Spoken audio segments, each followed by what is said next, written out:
Hi, this is Mike Gerdes from the Greater Philadelphia Center for Spiritual Living, bringing you another love note. And little Miss Yoga's got the night off, so it's just us today. I want to talk to you about healing.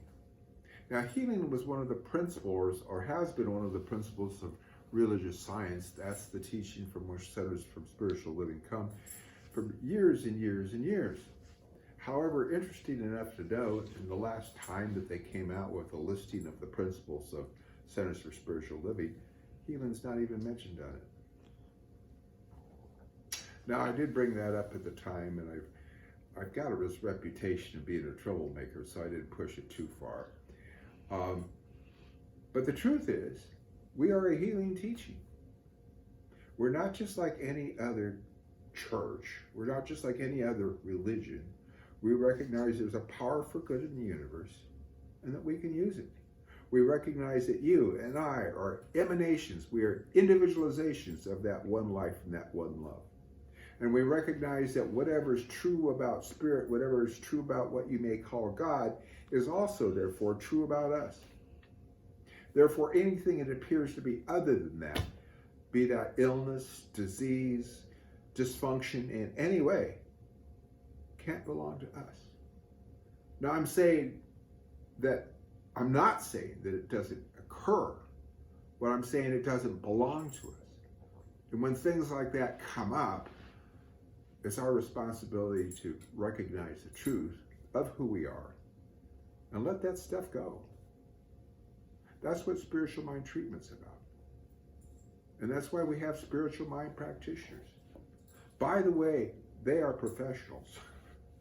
Now, being a professional spine practitioner means you should expect to pay them. Surprise, surprise. If you haven't found a spiritual mind practitioner and gotten to use them, I would suggest you reach out to them, interview them, and hire one. If it doesn't work out, if you don't like them, fine. Hire a different one. But the point of it is, you need to pay for what you're getting. They spend a lot of time and work at doing this, and it's not charity that they're giving you. Now, if you want charity, fine. Go to the center, put a little note in the box, and somebody will treat for you.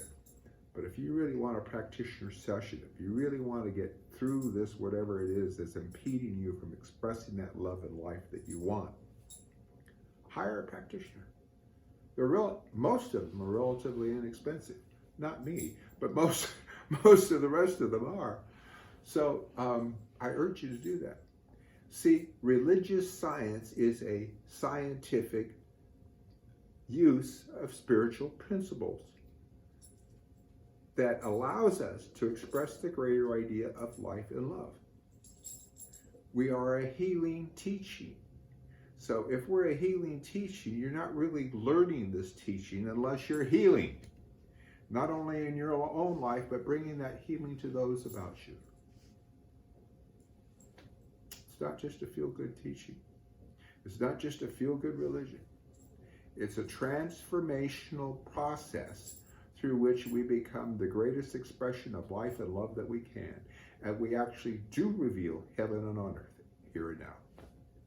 It's not just about getting by, it's about thriving. It's not about making do with what is.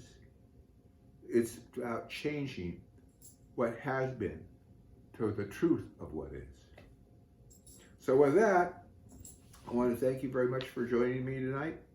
I hope that you recognize what this teaching really is about. And if you haven't been talking to a practitioner and you have some work to do that you could use some help on, make a call. Look on the internet, hire one. Expect your life to change, and it will. Good night.